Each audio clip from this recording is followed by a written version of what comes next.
Hi everyone, thank you for joining. I'm Alex. I will be your host for the next, let's say, 40 minutes. And let me introduce myself a bit. I'm an engineering manager at Tremend by Publicis Sapient. I have about 12 years of experience in quality engineering. And I'm madly in love with coffee. Not sure if you would guess, but my passions are gardening and cooking. And today I will talk about quality. And I will dive into this subject from the perspective of our customers, our clients.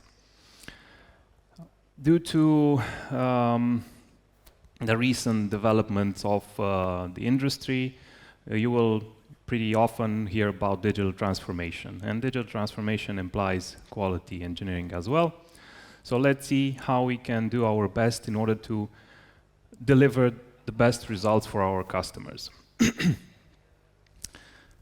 Building the quality ecosystem our clients truly need is a subject that I like because we often focus on our growth, our technical improvements, on our personal objectives. And we tend to forget that we have some customers that have specific needs. And we also forget that by delivering to those needs, we implicitly develop ourselves, even though we might not know that. It might not be so evident. The agenda for today, we will have a short introduction, then I will just quickly dive into digital transformation and quality engineering. We will see what's the place of quality engineering in this digital world. I will get into the quality engineering role based on what I've observed on the teams that I worked with, on the communities that I worked on. I would like to discuss a bit the quality engineering role and qualities and the skills and mindset that we should train in order to properly deliver a healthy quality ecosystem. Then I will talk a bit about reactions to change as I see them and the ways we should embrace change. And in the end, I have 8 elements that I consider to be essential for a healthy quality ecosystem. And by the quality ecosystem, I mean everything that helps into building a quality product and deliver it to the customer and make the customer happy. I will start with a quote which says, "Quality is not what happens when what you do matches your intentions, but it's what happens when what you do matches your customers' expectations." This is something that we often forget. We often go into complexity. We want to prove ourselves. We want to learn. We want to implement new and complex technologies. We want to do our best. And we should start more from the customer, from the needs, from the requirements, from what we can actually provide in order for them to reach their needs. What is digital transformation? Digital transformation is the integration of strategy, digital technologies, and data in order to reshape and optimize operations, processes, customer experience. This is a widely known and heard concept nowadays. It's pretty often discussed. You see all large companies wanting to do the digital transformation. We want to transform ourselves. We want to be better. We want to have competitive advantage on the market. We want to be closer to our customers, and we want greater profits. And as I said, 89%, due to statistics, 89% of large companies globally have digital and AI transformation underway. Why is that? a few of the aspects I already mentioned: competitive advantage, revenue growth, cost reduction and efficiency. I think it's needless to say why customer experience, because we all know what digital means and what it provides to customers, how important digital experience is to all of us in any aspect of digital that we face, and employee benefits, because these transformations also bring or can bring satisfaction to own employees by new processes, by enhancing the way of working, etc. Having quality and having digital technologies as the main ingredient of digital transformation, of course, quality has a great importance in steering the digital transformation in the right way. And why is that? Well, because through quality, we can make sure we have a quality process. We need to translate everything from business to technical in the proper way. Another aspect that quality needs to tackle is keeping a balance between documentation, between the processes and strategy, versus the time to market, the speed to market. We need to be balanced because we don't want a bureaucratized project. We don't want only documentation. We don't want to be blocked in certain logistics. We also want to deliver. Customers want to see results, want to see a visible progress. We all want to be happy when we meet certain objectives, when we see something grow and be delivered. Then a second aspect of quality importance for digital transformation is product quality.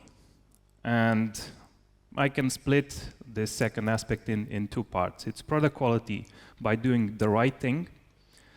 So, of course, quality means also testing a product, a process, ways of working. We need to make sure our product is properly tested, is properly delivered. But then we have also the right way. So we need to do the right thing in the right way, meaning non-functional aspects. Non-functional aspects have become more and more important in the digital because customer experience. And you know, when you have a website and it takes, 10 seconds, 20 seconds, or it never loads, that's customer experience. We also have accessibility, we have law compliance, we have a lot of non-functional aspects that we need to consider. Now that we know briefly what digital transformation is, and we know quality engineering place in this concept, I would like to dive into the quality engineering role and its let's say qualities. What I consider to be the needed qualities for a 2023 engineer in order to thrive, in order to provide quality, in order to be appreciated for the work done. When you search Google and you ask which are the most important skills for such an engineer, or when I have an interview and I ask the candidate, what do you believe to be the most important skills that you should have in order to do your job? Or if you ask ChatGPT, you will probably get answers like attention to details, communication, diplomacy, technical skills, of course. You need to know Java, you need to know API testing, you need to know maybe, CI/CD. But pretty much no one says about adaptability. And adaptability is something that I consider to be most important for a quality engineer to deliver at its full potential. And why is that?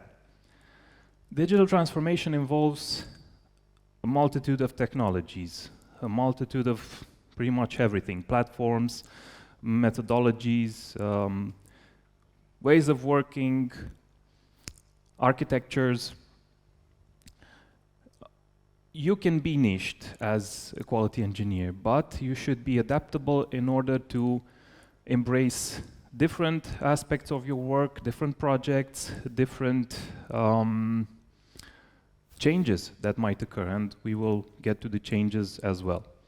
So being adaptable means you are competitive, you can bring quality, and you can adapt. You can make your customer know that whatever happens, tomorrow, in a month, in a year, you are there to deliver, and you are there to, you're accountable for the quality of the product. Then a secondary very important skill or mindset attribute, let's say, would be discipline and confidence. I consider those together because I think discipline builds confidence as well. Why discipline? Because we should be, I think about discipline from two perspectives. We should have those healthy habits in the work we do, and we keep doing them. And then we should have the discipline of knowing that we don't always do only what we like. There are times, there are situations, contexts, there are teams, there are projects where something doesn't go well, where not every day we have everything we like, we have the technologies we like, we have the people we love. That's not something that happens every day. We need to consider that, we need to expect that, and we need to act accordingly. And a third mindset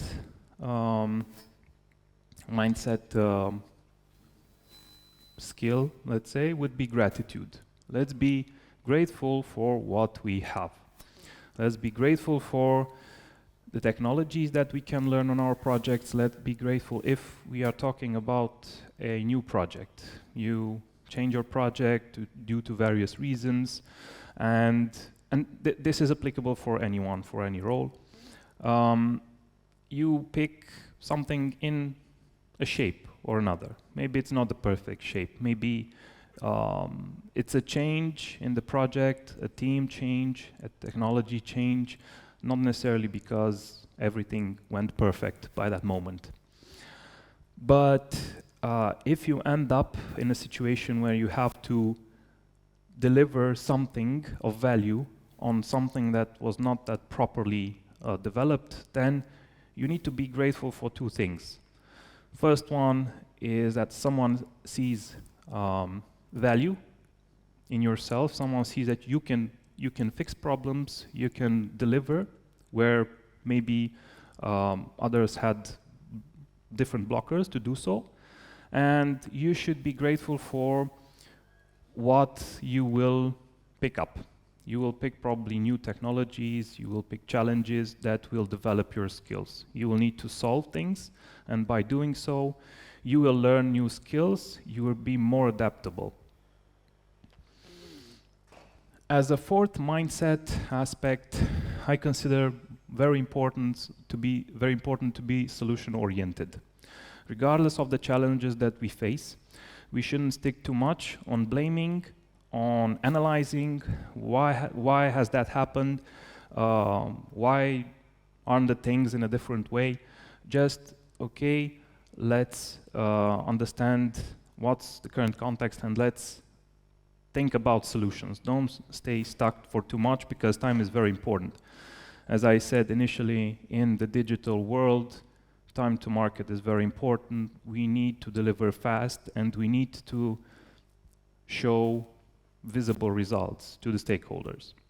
And for our morale as well, because when we deliver something, when we see a product growing, we will have a boost for our own. We will be, I hope, we will feel accomplishment. And question myths. From my experience, we usually tend to take standards in the industry, technical biases. We usually to accept initial reviews about technologies, about frameworks, ways of working, about agile. We take those myths as they are our reality. First of all, I don't think in a supreme truth. I think always the truth is somewhere in the middle.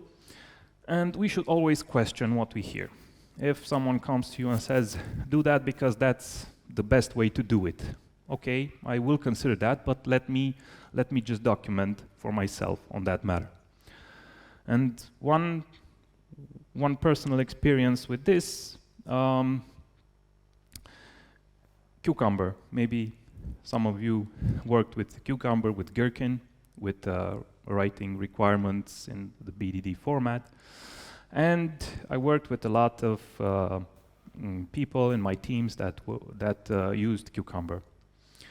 For a long while, I got not so good reviews about this tool. People usually said, I don't like it, it's a very high-level tool. I just feel like I'm writing sentences. I ended up on a framework where I just write English sentences, pure English. I don't write code. It's not technical enough. I don't feel I develop myself. I don't learn new things. I want out. I want to change the project. I want something else.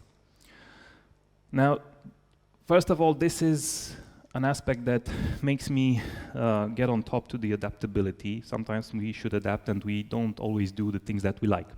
But getting back to questioning myths, I took this as my truth as well. And for a pretty long while, I considered Cucumber as an old, not that great technology framework. I considered that it doesn't allow engineers grow. Well, yeah, I made that mistake. Until I decided, okay, let me try on my own. I didn't have the chance at that time to use it on a project. I just started documenting. I've analyzed the tool. I've built my own small solution. And it was a surprise for me. Well, it has a few interesting features. It allows you to make different integration, to adapt it to your needs in a lot of ways.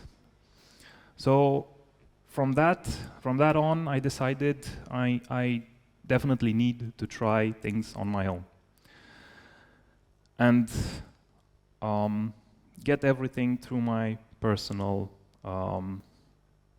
reasoning. Here we have talked about the mindset. The mindset that I consider to be optimal for a quality engineer. Besides the mindset, of course, we have the skills needed. We cannot properly deliver. We cannot deliver at our full potential if we have the proper mindset, but we lack the skills. But also, we won't be able to deliver at our full potential if we have the skills, but we don't have the mindset. So let's see which are the skills that seem to be more and more important besides just roughly no Java, no API, no this and that. So, related to technical skills, continuous learning. We should always be able and willing to learn. It's also something that you have to be able to do. You have to be in a position to learn. And you need to be willing to do that. That means you should always be open to new things, to new technologies. At least as a quality engineer, it's very important to know different programming languages, different technologies, platforms, methodologies.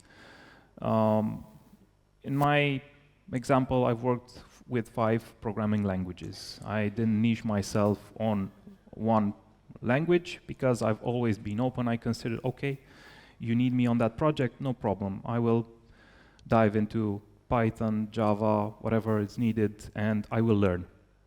So be open to learning. And one interesting aspect with learning is that it's kind of split in two. You have the explicit learning and the tacit learning.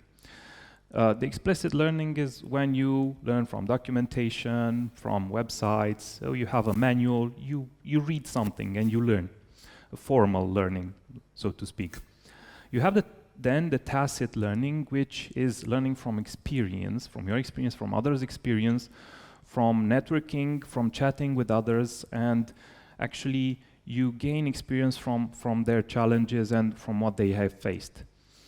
And this tacit experience sometimes is more closer to the reality than just reading a book. So make sure you stick to someone experienced and you always talk to that person and you share ideas. You provide and you receive feedback often. The second aspect from the tech skills would be tech stack analysis ability. From learning, you will be able to analyze different technologies, different technical stacks, and this is something that we have to do. Because as an engineer that is not niched on a specific technologies, we need to decide, and we need to decide for the team, for the customer, which technologies we pick. That is why we should develop our abilities to analyze pros and cons, being experienced in different areas will give you the ability to choose based on risks, based on previous experiences, that tacit knowledge. Focus on improvements and integrations. Again, based on learning, as you can see, every of these skills builds upon the previous ones. So having learned and having developed your tech stack analysis ability, you will be able to focus on improvements and integrations. It will be much appreciated if you can be named by your team, by your stakeholders, by your customer as a subject matter expert. That will build trust and that will make them just hand over the product, the solution, whatever you build, and they will trust you will be able to deliver quality. Balancing manual testing and automation. In the recent digital transformation context, usually market looks for engineers that can do pretty much both manual testing and automation. This is going towards a spot where you can decide for the team and for the project, for the customer, where automation starts and where it stops.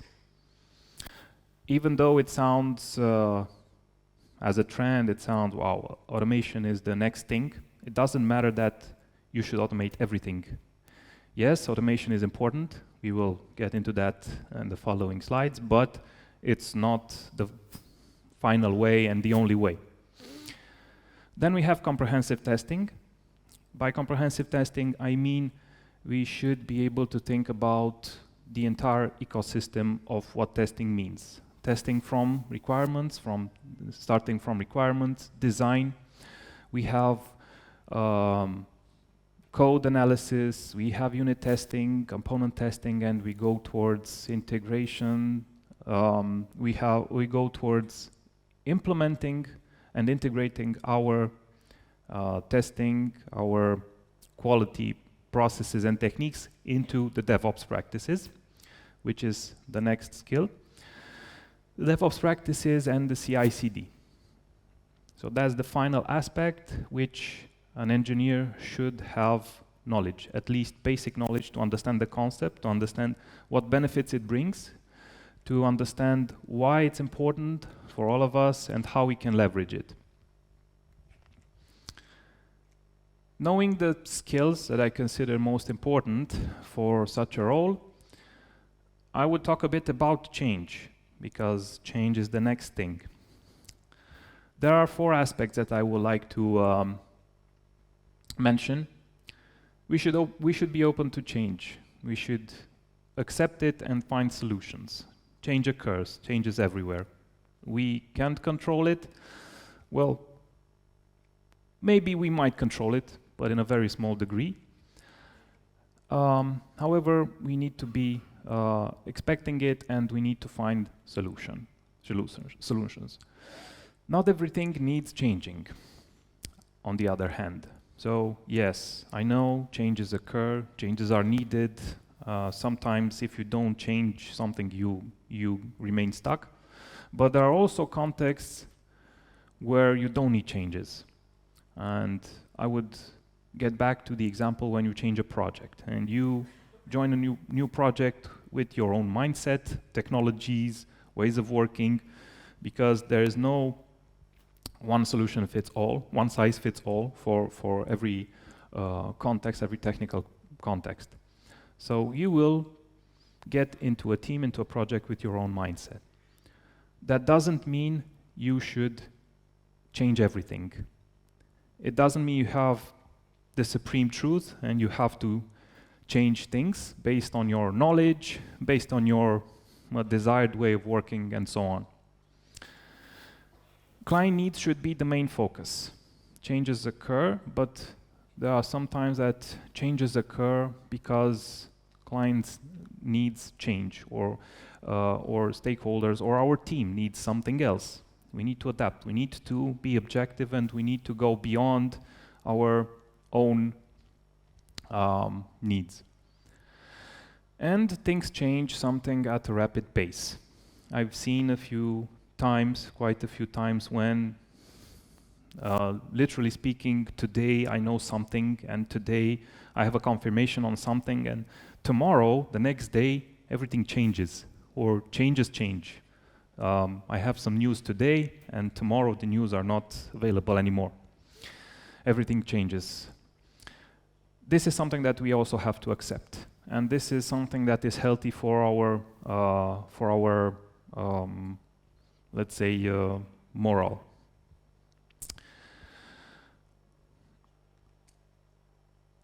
After talking about change, I would dive into the 8 elements that I consider important for a healthy quality ecosystem. Communication. Communication I consider to be the most important, because everything starts with communication. When we start building something, we have to communicate from ground zero.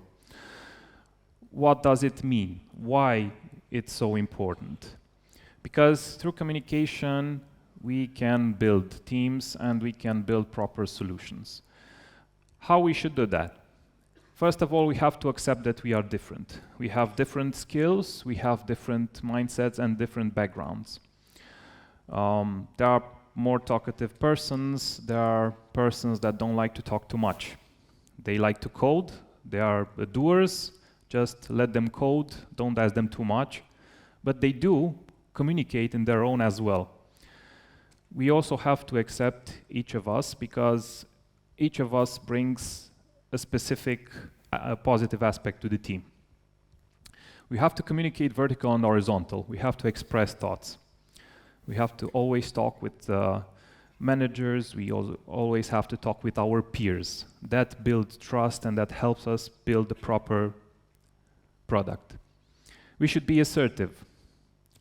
We should be direct, assertive, express, clear and concise what our needs are or what we want to communicate. And be open to giving and receiving feedback. And this is available for everyone, not only for your manager. It doesn't mean you should ask feedback only to your manager. Hey, am I doing a great job? Am I not? No, go to your colleagues, go to your peers, etc. Talk to the customer. What are the benefits for communication? It's team bonding, as I said. The first thing that we can do when we create a team is team bonding. And that's the most important aspect on which you can further on build your processes, your strategy, your everything. Then process and product quality. Communication is a must if you want to assure process and product quality. You will feel heard, involved, and appreciated. You might be the best person in the room, the most skilled person in the room. You code everything, you deliver everything. But if you don't communicate, you might be unseen by the others, and that's not necessarily something that you would probably like. Some of us will like that, but not all. You will feel less anxiety, and you will help creating a dynamic and open work environment. Even though you talk live or on Zoom, just keep contact with the persons that you work with. A secondary, very important aspect is shift left mindset. We have to consider this when we start building something. How we should do that? We need to make sure we think about quality from the start. And it's, of course, quality engineering team is accountable for quality, but quality can be the responsibility of everyone. Everyone needs to do a quality job. The product owner, the BA, developer, tester. If it's a manual and automation tester, if they are still split, although I consider it to be a single role, and drive the team on this path. Of course, we don't all have the same background. We have developers background, we have quality background, but that means we have different primary skills that we can share with the others. I don't want a business analyst or a product owner or a developer to think only in quality terms, because I'm here to do that. But there are certain aspects that you can consider when you do your job, your day-to-day job. Simple habits that you can make sure you develop in order to assure that quality from the start by the shift left mindset. We have to do the right thing in the right way right from the start. Sometimes we might say, I have enough time. I get it, I will get into simplicity and time to market and fast delivery. And I do agree with let's build things fast. But if I can do those things with quality from the start, let me just do so. One interesting aspect, and it's more and more into the attention of different teams and customers, it's performance. We not always. We pretty often build a product and we end up talking about quality when we're in pre-production or even in production. We recently had on one of our customers a situation where 650,000 customers got some push notifications in production and the backend crashed because they started tapping on those notifications. And this crashed as well. And people started asking, okay, what's the breaking point? Do we have performance in place? There was pretty much nothing in place. But they've sent 650,000 notifications into production. And that was because they didn't put performance in the right place. From the start. I'm not saying we can act on non-functional aspects from ground zero, but we can consider them, and when coding, even when designing the product, we can consider such aspects. Shift left mindset also implies communication from ground zero. We already talked about it. And test execution as early as possible. By test execution, I'm not necessarily meaning only unit tests or black box testing. We can also do the testing on requirements, on design, on everything. Just keep the test execution from the start. If it's more frequent, let's talk about unit testing. If we have unit testing in place from ground zero, that should be a first gatekeeping. The benefits of shift left mindset: it's cost effective. We don't find issues late in the game. It assures a healthy delivery process. We have team bonding because people are involved together from the start to think about how we can build something of quality and don't end up in the late game with a lot of issues and a lot of money and 5-10 times more time invested in fixing things. And it's customer-centric because it shows that you're interested on providing quality and not in any way, but just from the start. You want to make sure everything you do is of quality. And customer also sees that. Leverage legacy. I'm getting back to that example of getting into a new project, picking something new, picking a solution, a technology.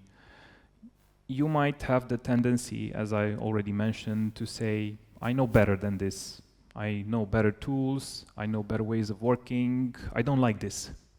Be objective and see what you can leverage. Maybe you can find pieces of code that you can integrate into your solution. Maybe you can find working parts of the product. Maybe if we're talking about automation, even though you have probably a messed up framework, but what if you have 15 tests out of 100 that work? Use them. And you will gain some time for the other 85 tests that are not working and you have to write in a new solution.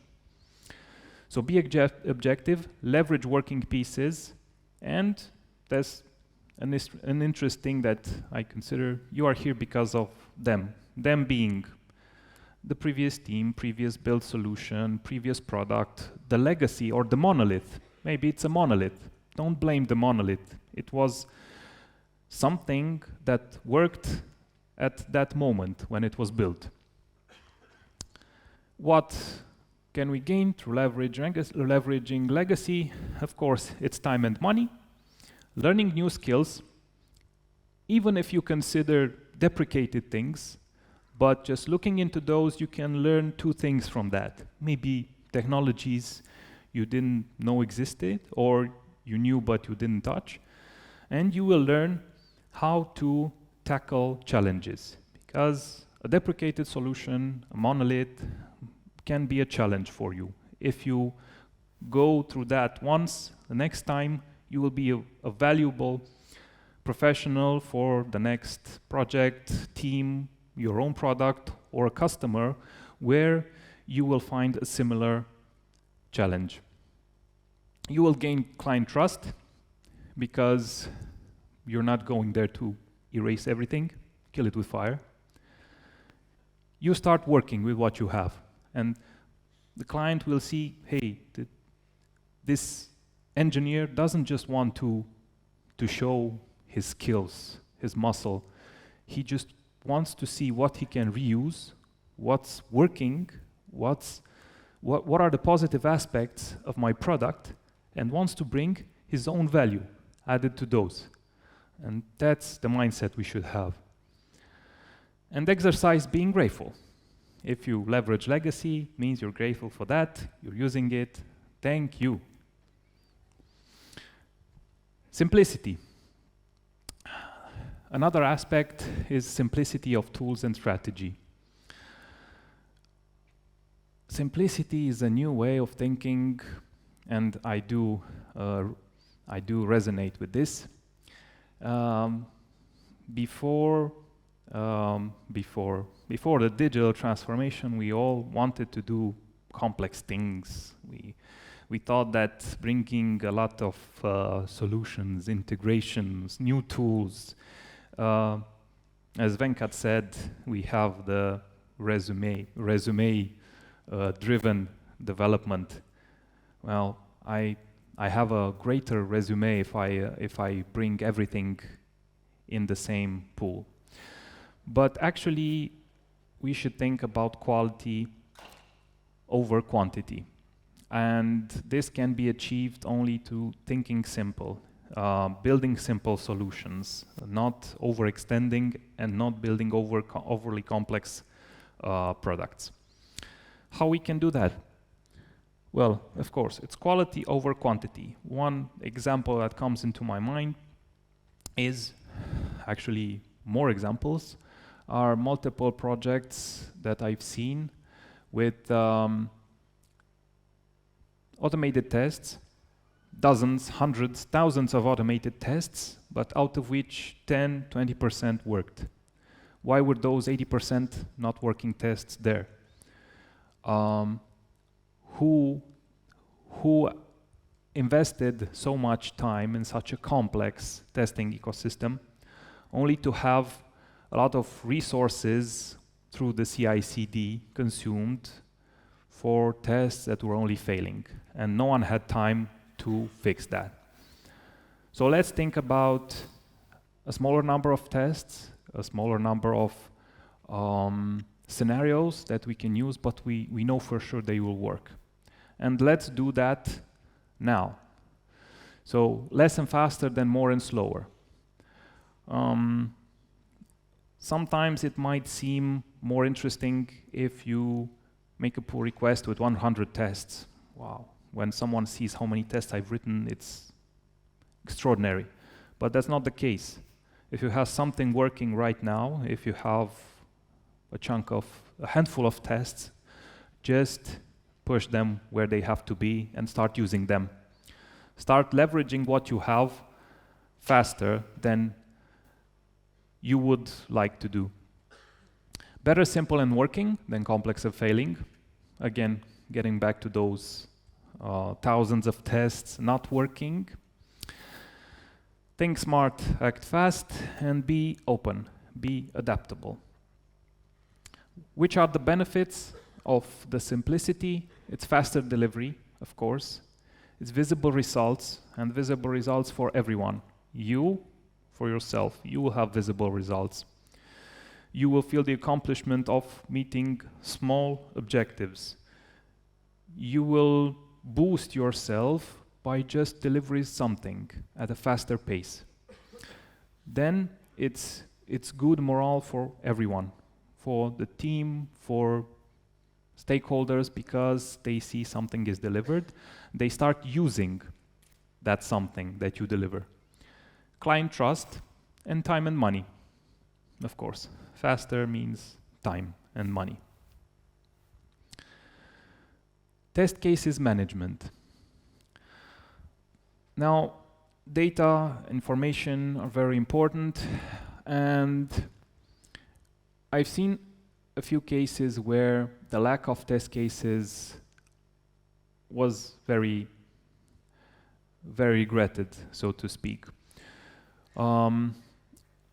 Recently, I've worked on a project where we had to migrate from a test case management solution to another. Everything was good. We've analyzed both solutions. The new one seemed better from various reasons. So let's do it. The only aspect that we forgot to check is how the data could be migrated. And the surprise was that we've considered that they will have a sort of migration tool, a way of migrating out of the box. They didn't. So we have to work on that. It took months, weeks, months, because it was a huge work to be done there. And our team started suffering because of not having the test cases. Other examples would be when you go into a project and you have nothing. Because of how things went, very agile, so to speak, documentation was not considered. If you have the test cases management in place with proper test cases added, this can be a source of truth for everyone, not only for the quality team. So, What I recommend you to do in regarding this test cases management aspect, first, regardless if it's a spreadsheet, if it's a paid tool, a paid platform, it's TestRail, TestLink, Zephyr, etc. Just pick something that works best for you and start adding information, start building your knowledge pool. Use whatever formats fits for the project.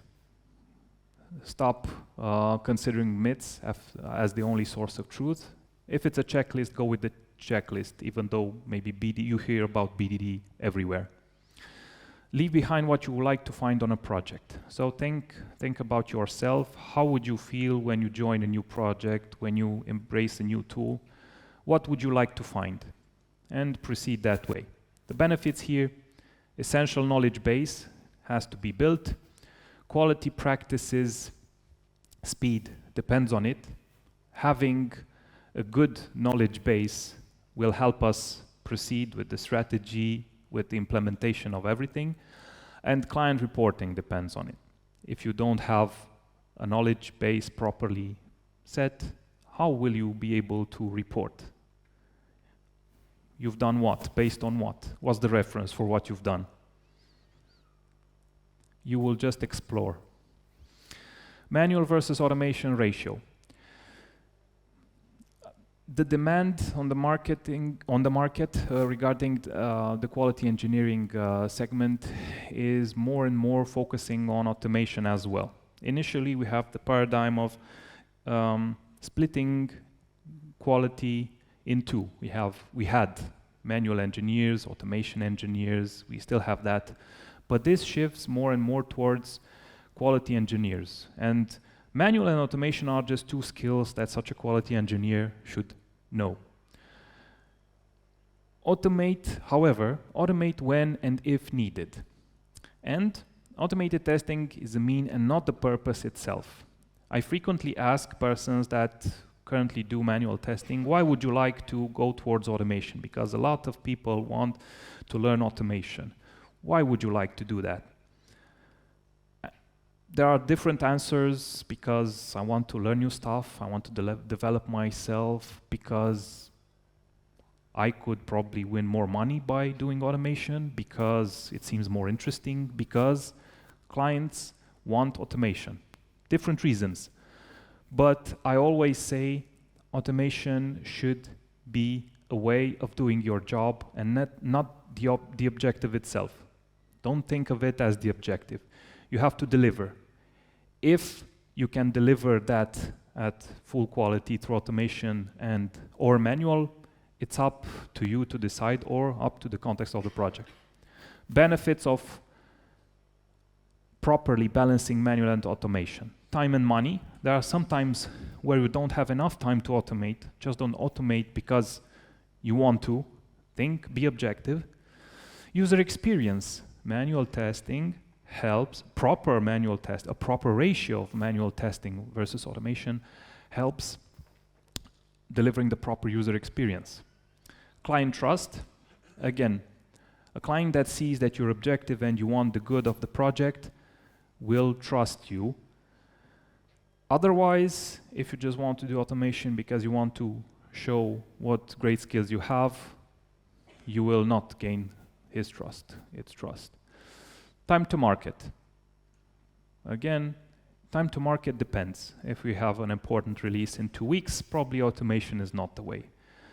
If we think about time to market as a roadmap in a few months, then let's think about automation, because that will start building and helping on time to market. CI/CD and good reporting. After we finish the automation, we have to leverage CI/CD. I mentioned previously that this is an important aspect for large companies, at least. More and more large projects start implementing CI/CD pipelines because this provides a lot of benefits. By definition, CI/CD allows us to deliver faster and with greater quality. How should we focus on CI/CD? First of all, This is where automation should be leveraged, not just automate them and run them at demand when you want. It's an approach, but let's make CI/CD use those tests. Let's automate until the end.